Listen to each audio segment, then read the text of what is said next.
Welcome to a very special edition of Sobremesa Chats. My name is Hilda McClure, and I'm joined by the ever lovely Elizabeth Palafox. I'll let her introduce herself. Hi all, it's Elizabeth. I'm the LCSW here at the Cannenta San Antonio office, and I'm excited for a special bonus episode today. Yeah, absolutely. Well, we are joined by the extraordinary Andrés Correa. He is the board president for Cannenta Foundation, but he's a lawyer. I'm going to read his bio here in a second, but we're really honored to have him here today because he has put together, has written this really incredible play that kicks off next week. And so he's going to talk to us a little bit um, about the play. So let me introduce him and then I'll let him introduce himself. Andres is a native of Chile. Andres is a bilingual trial lawyer. He has won over $150 million in verdicts from juries in multiple states, and he has tried and won cases as both plaintiff and defendant in state and federal courts and arbitral panels. Andres has worked for clients in a number of industries, including oil and gas, automotive, mining, mobile phone, software, and real estate. He is also proud to lead his firm's pro bono work, including representing a community college, a Latino civil rights organization, and an undocumented student trying to restore the DREAM Act in Texas. Andres earned his JD cum laude from New York University School of Law. He has been recognized as one of the best lawyers in Dallas by D Magazine and as part of the 40 and under hot list by Benchmark Litigation. Andres, we're so glad you're here. Thank you. 40 and under is a little outdated. I have crossed that threshold now. So unfortunately, hot list 40 and over. Just a tad, a minor correction. Well, I would never know. If you didn't tell me that, I would never know. Yeah, I just felt like the truth needed to come out. It's all about the truth. No, but thank you all for having me. It's a pleasure to be here. Like you said, yeah, I'm a husband and a dad of two. I'm from Chile originally, immigrated here when I was 11. And so Dallas is my US home, and it's where my law practice is and where I've been working as a lawyer for time goes by fast, for I think 17 years or so. Wow. That's incredible. That's incredible. And your wife is pretty accomplished in her own right, too. She is. She's kind of a baddie herself. She's a dentist. She's from Chile. We actually met in pre-K. There's a story there, but we've known each other our whole lives. She owns her own dental practice. She's the sole owner. She has 7 employees in dental loft at the Shropshire Park Lane. And so she's killing it. She's getting board certified in sleep medicine. She's trying to see the whole patient, not just our teeth and mouth, which is important, but also the person around the teeth and mouth. Yeah.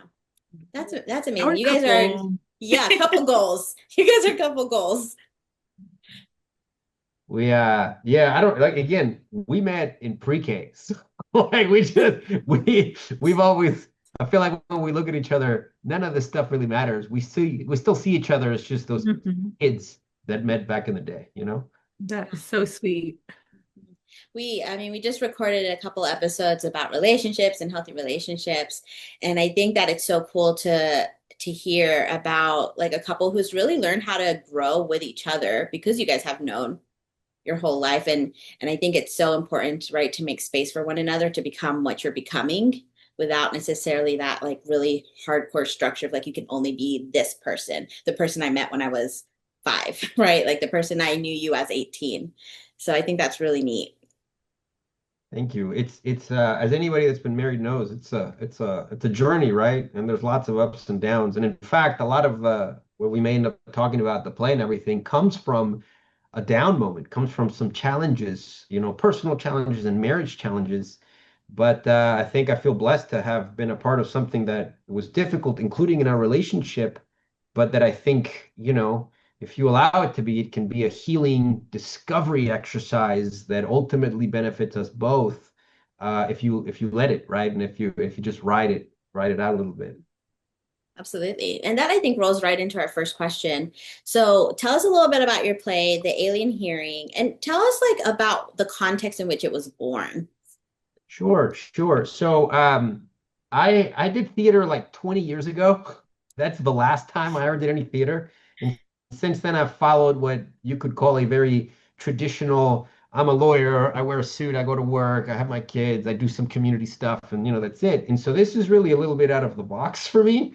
I've wanted to do theater again, but it's a time commitment. And so I really didn't have any plans specifically. And then a friend sends me a call for proposals from the University of New Mexico last fall.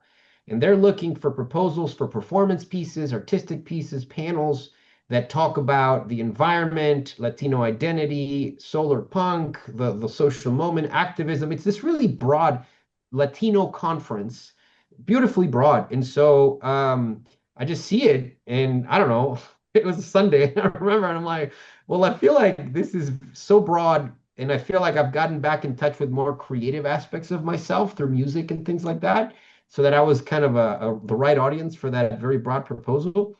And I just had this idea I'd been about how to let parts of myself that have seemed to be at war with each other for a long time actually turn that. I'm a lawyer, so make that a hearing, make it an argument, make it three distinct, characters that are arguing with each other. And the idea is they're each expressing a perspective, but then they end up clashing with each other, which was my personal experience with different parts of me along my life. And then one of my dearest, closest friends, she says, hey, you should have them arguing to aliens. And I'm like, that's an awesome idea. And so thus is born this idea of these characters arguing to an alien tribunal that's here to say, hey, humanity, should we allow you to stay on Earth? Because we're not sure you're what's best for Earth. And so these three characters want to defend humanity, but they end up attacking and arguing with each other.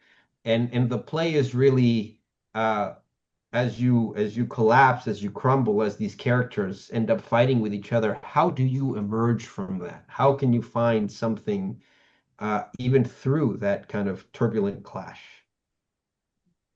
I love that. We talk so much about that, like on our on this, just this idea that all of our parts can coexist. I was just thinking that just the last one we talked about how living a life that's aligned with your values and how outside of the roles that we fill, what are the values that can still guide us to like where we want to be.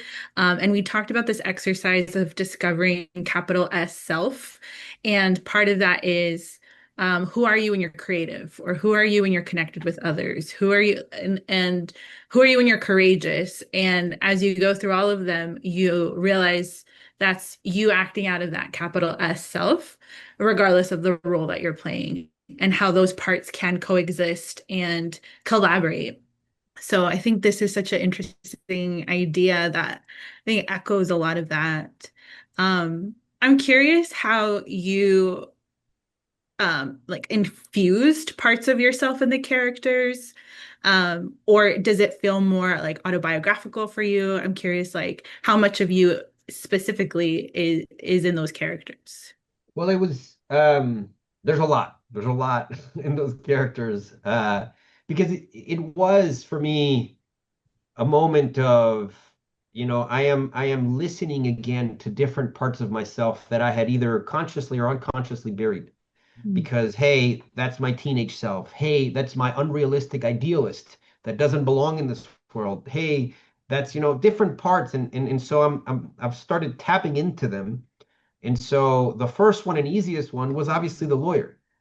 Lots of ego, very self-assured, convinced that he understands the way the world works and he's successful. So, he deserves to be the one chosen by the aliens to argue to the aliens. So that was the easiest one to slip into because I've been that in many ways. The other one is the advocate, and that to me harkens back to my teenage years as the revolutionary wannabe, angry, desirous of social justice, fighting for the righteous causes, judgmental of the corporate lawyer, believing that he's the crusader for everything that's good, and with a lot of anger, and that those pieces I was never an environmental activist, it made sense. At the time, I had some cases as a lawyer defending oil and gas companies accused of environmental issues, and I've done several of those cases. And so it obviously, speaking of conflict, I'm like, where do I fall in that? I learned a lot. It's never black and white, but to Mhm. me, the advocate was a bit of a caricature of that part of me that used to exist and still exists somewhere. But I think he's also growing. And then the counselor was probably the one I've discovered most recently, which is the part that feels. It's the feeling, kind of a little struggling, a little sad, a little even hopeless sometimes about the things that are hard about our world. I've also never been a counselor, but I think that was through my own therapy experience, discovering I still remember is like, I have feelings. Like it's not all just anger. Like anger is like the anger iceberg, right? There's something beneath the anger that the anger is masking. And so that the counselor kind of fed that part of me. That's so awesome. I think like what a neat way to explore um my husband's in theater. And so we talk a lot about how art is like such a good creative exploration exercise. And it sounds like that's what it was for you. There was like a lot of exploration that was able to happen, right? With enough space for you to play with it, right? That it's not like yes, these parts are a part of me, but like when I put this on, this isn't necessarily like 100% me, right? Like there's space to Right. experiment. Right. They're like inspirations. And there's this book I read recently called The Body Keeps the Score. And in one of the final chapters, it talks about theater as a therapeutic exercise. And that blew my mind because I look back at my own journey as a young immigrant, insecure, not belonging, trying to find my way in the world. And I did a lot of theater. And I swear that I think it was theater that gave me confidence to kind of come out and express and even walk a certain way. It's a very powerful thing. I didn't have a therapy experience as a teenager, and I think theater was huge in giving me some a foundation to say, hey, you can do this. You can play roles if you need to. Go out there and do it, right? I Yeah, think that's a tool that is underutilized at times. And I've had a couple experiences with folks who do use like um experiential therapy or like play as in like acting, theater therapy, and how there's a sense of permission of like if I'm somebody who tends to be like overly accommodating or people pleasing or withdrawn, there's a permission and I can be the outspoken person. I can be really passionate. I can be angry or scary. And there's freedom that comes with like giving yourself that permission because I do have that role. And how you can just like how far you can go with that. I think that's so cool.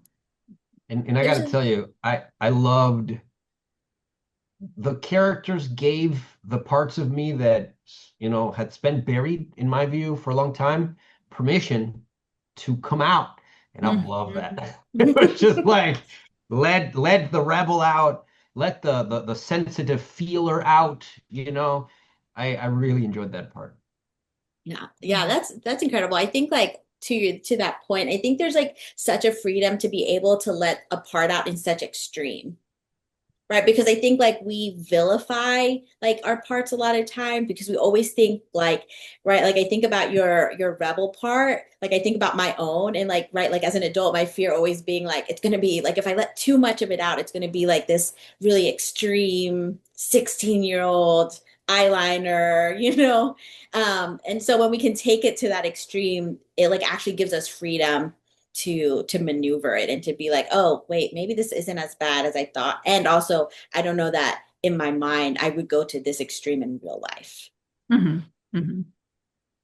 Yeah, for them to be heard by Mhm. myself first and foremost, and obviously to the extent they come out by others.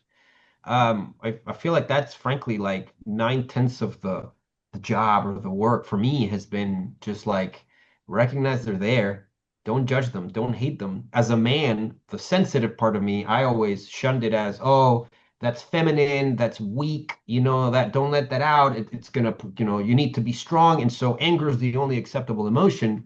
And that caused all kinds of problems, right, for myself. And so I feel like just letting that part of me be and be seen and be heard, whether it's a purely internal exercise or what it's become for me, a more of a external exercise. It's been a huge part, I feel like, of my journey in mental health. Yeah, I did for sure. How I'm curious about how it's maybe impacted the way you parent your kiddos. Hmm. Like, do you find yourself, I don't know, I've heard from clients that as they kind of get in touch with these parts, it actually has given them some space to do that with their kiddos, or even to let like their inner child come like play, especially if that part has been repressed. So I'm just curious if it's impacted as you kind of navigated this journey, it's impacted how you've shown up for your kids, or how maybe you even let them show up. I think I think it's quite possible that the single greatest beneficiaries of everything I've done from a mental health perspective and an emotional health perspective has been my children. Like I see that I was on a road to basically just be exactly like my dad, who I love, who's a wonderful man, who grew up in a different time and had a different way of relating to me and to children. And so I was falling into this thoughtless pattern without really consciously making a decision, just being like, I guess this is how you're dad. It's just the only thing I know, I guess.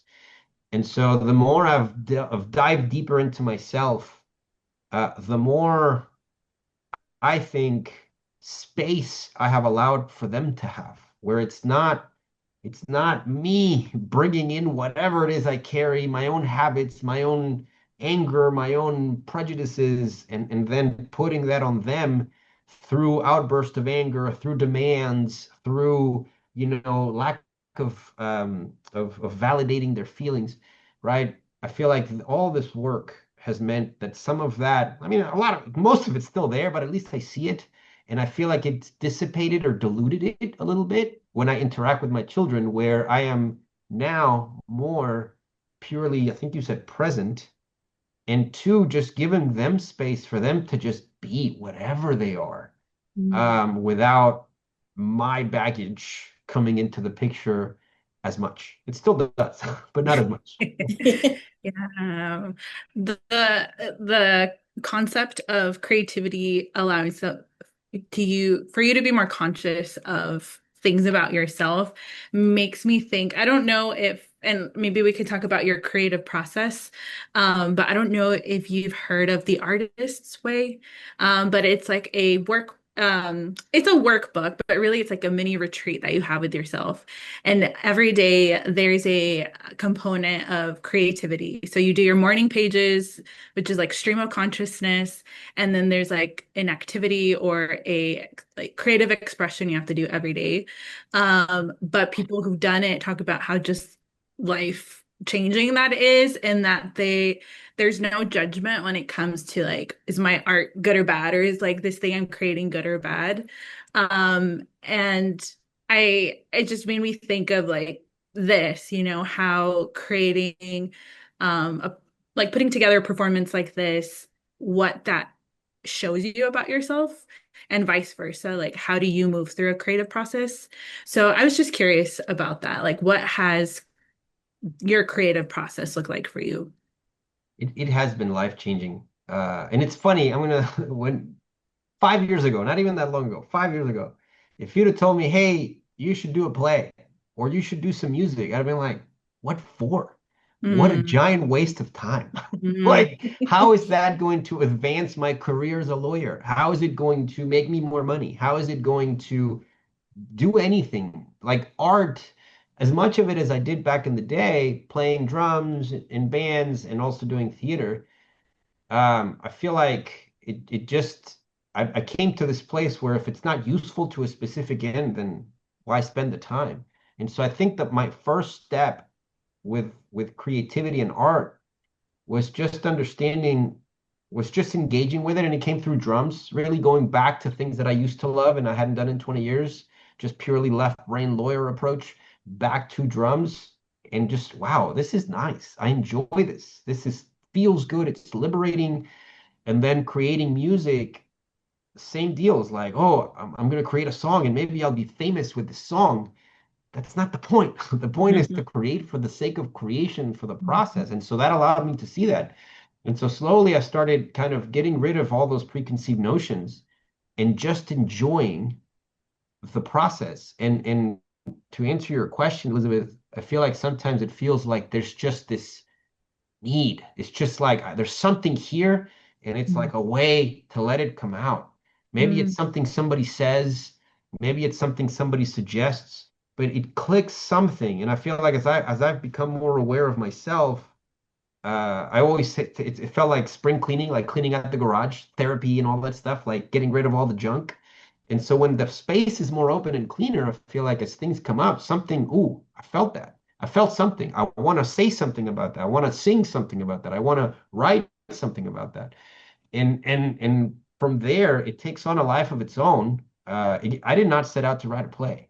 I did not. I had like a 15-minute presentation in my mind, and then it just kind of developed further. It really has a life of its own. Yeah. That's awesome. Creativity does not come to me like that. I'm like nothing be taking on a life of their own on my side of things. But was it like, did you have like a lot of like long writing schedules, or was it just kind of like the muse struck and it just like you just got it down all on paper? My experience with this has been fairly quick, meaning if I listen to it, right? If I hear it and listen to it, I'm like, okay, I need to do this now. Because I feel like if I let that moment go and I don't know, I get busy with life, then I'm not sure that it would still be there. I feel like when you feel something, anything, dive in, right? Lean in. I think everybody's creative. We're just creative in different ways, but I think everybody's creative. And I think my experience has been it comes out pretty quick. The play in particular, well, what happened was I didn't know, again, I did the pitch for the conference saying, hey, I have a great idea. Characters doing this, just a nice, quick little paragraph of what I could do. And it was a call for proposals. And then they wrote back and they said, hey, we love it, let's do it. And I'm like, oh crap. I now actually have to do this. So I love music. So I remember I sat down, it was on a bus ride actually to where are they going? Austin. And I put headphones on, computer, and just started, you have to, in a sense, force yourself. And that forced me to sit down and just try it. And once I do that, yeah, it feels like if again, if the seed was in there to begin with, I feel like it wants to grow. You just have to create the space for it to grow. Mhm. I love that. Wow. Um, I saw a meme recently that it had a picture of somebody like, like painting or coloring, and it was like me creating art, and then on the background it's like everything's in flames, there's like a chaos around. It was like me creating art today or something like that. And a lot of the comments were, this is a perfect time to create art. I Art agree. is just in moments of change, of destabilization, it really allows a lot of people to be seen, a lot of things to happen. It can be really transformative, not just for like the individual, but those impacted by the art. So, as we were talking about your play, there's an element of there's a message, right? There's a message that wants to be shared. And I'm curious about, well, one, how does this play maybe fit into the context of some of the things going on today? Um, and I know you can't give spoilers. We don't want you to give spoilers, but just a message that you hope is conveyed through this play. Oh, what a wonderful question. Um,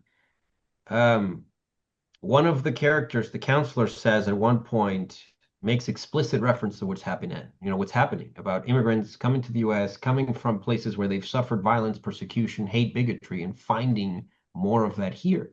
He says roving bands of government agents rounding immigrants up, making them disappear into random detention centers around the country. And for a long time, I couldn't engage with that because it was so painful. So Mm, this is my way. In fact, it's been art, this and music too. I've done some songs about this kind of stuff. That it's not that it's just like I need this to express itself because it is painful, because it's really hard. And so the play, puts front and center hopelessness and difficulty and anger and conflict and being lost. And there's a moment of the play of transformation, of catharsis, right? Mm. And it's probably one of the weirdest things I've ever done in front of people and will ever do in front of people. And It's incredibly vulnerable. And what happens to me, probably you ask about a message, you know, I think that what we see is a reflection of where we are. And Mhm. if we are able to find peace and wholeness and integrity within ourselves, with all of our parts, and if we can forgive ourselves and if we can be loving to ourselves, I think that emanates out in Mhm. a both literal and figurative way. And I Mhm. think if there's a book I read, it's called the La Bolsa Medicinal, the medicinal bag, which is ties back to some Toltec practices of healing, Mhm. shamanesque approaches. And the book's message at the beginning is if we heal ourselves, we can heal the world. And that to me is a core message. If we can come to peace and love within ourselves, everything else is going to be fine. I'm convinced of that. Not to say it's easy, but that to me is an important part of this. No, that's really, I mean, ¿qué más hay que decir, right? Like I think like that really like, do you want our Really jobs? powerful. No, Yeah, yeah. yeah. I love that. If we, our organization, Cannenta, we have a lot of Latinas on our staff. We work with men, but I think that the heart of, Letty's career started with like empowerment towards women. And so I'm wondering if you would be willing to share, like, if someone is watching this right now and they're like, okay, I'm a Latino male, I'm trying to figure this out. Like, how do I get from where I am to where Andres is? What would you share with them? I think it begins. This may appeal to some guys with fearlessness. I lived in fear of letting anything show or be known about myself that wasn't in line with what I thought a man should be, right? I thought a man had to be strong and that's what my wife wanted. Man had to be, frankly, kind of an ass, just like, and I was afraid that if anything else showed, I would appear feminine, weak, less than. And so I can think of few things more manly than fearlessness. And I think if you're fearless and are open to saying whatever's inside, right? It's okay to show it. It's okay for it to come out. If you just choose that to open towards, I want healing. I want better relationships. I want, more hope in my life. I think if you just make that choice and if you're fearless and be vulnerable, which is one of the hardest things to do, but take this from a man that's going to prance around on stage without a shirt on for a while in this play. If you're fearless and vulnerable, incredible things can happen. I feel like you can call it God or the universe or the field or Jesus. Pick your pick your divine force. I think if you just open to that and you say, I want more, I want something different, I want something new, I want to be true, I think God, the universe, Jesus, the field will take care of the rest. That's so good. I tell my clients that too, so much about that. Like I've seen it over and over again. Like once someone makes a choice for healing, whatever we want to call that kind of like supreme whatever, like lines up. Like there are things that will happen outside of the counseling room that would probably be helpful for my client, but I could never orchestrate for them to practice. And I to your point, I do think that when we kind of make that choice, like everything else works itself out. Absolutely. It starts with a choice, and that is one of the lines in the play. It's just making that choice, Mm. which sounds small. And again, as a left brain lawyer for most of my life, none of this makes any sense. You can't. I mean, maybe one day humans will figure out how this works, but not yet. And so there's a huge aspect of surrender and trust to saying, okay, I don't know how this works. I don't know how it could work. I don't know what exactly will happen, but I choose to trust. I choose to believe. I choose to open up. I choose that I want something different than where I am today. Uh, I think that that's still my work. It's still continuing to trust and surrender, even when your mind is trying to figure it all out and control it all, is to say, hey, thank you. I love you. It's going to be okay. Let's just trust a little bit. That's awesome. That's so good. So good. We can, as a therapist, I'm like, this is a person who has done work, right? Like this is a person who has done work, I've right? done a lot of work. Well, like I think like right, like I don't know. I think there's like so much magic about being human, right? And I think we can, in order for us to let that magic really like play out, like we have to be able to do the work. That's just what it kind of comes down to be able to like sit back and monitor thoughts and like right to make those choices, right? So many times trauma takes away choice. So like these hard places really take away choice, right? I think about like the vet who hears the car backfire, right? And then they're under a desk, right? Like there's no choice in that. And so us being able to make choices is what kind of helps liberate us, right? To say that like I can choose in this, even when my emotions, even my thoughts kind of want to do something else. It's been wonderful to watch as there's a between event and reaction, how a little bit of space starts growing where it used to be event, anger, fear, violence, whatever it is, right? With my children, right? Kids doing something silly, and I'm like, ah. And now there's an event, and there's just tad of space where you're like, ooh, something just happened. And although maybe your body is still going to the same old pattern, at least you're aware and you're like, oh, there's a little bit of space there. I could do something different here. It's hard.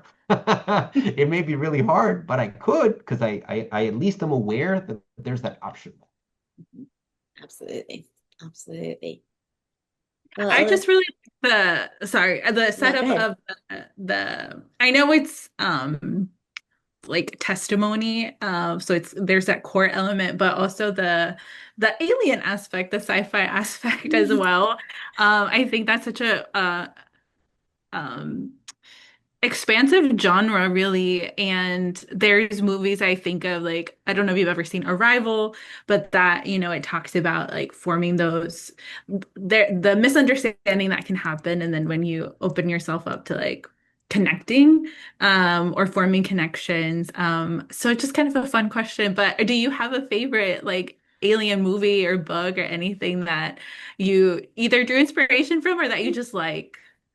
Oh, that's a fun question indeed. Man, I hadn't thought about that. So I grew up when I was young, I watched E.T. E.T. was probably my first alien movie, and it was just wild to me. I mean, I still remember my reactions and E.T., frankly, they turned it into this lovable, weird looking thing, but lovable nonetheless. So if you ask me like that, that takes me back to childhood.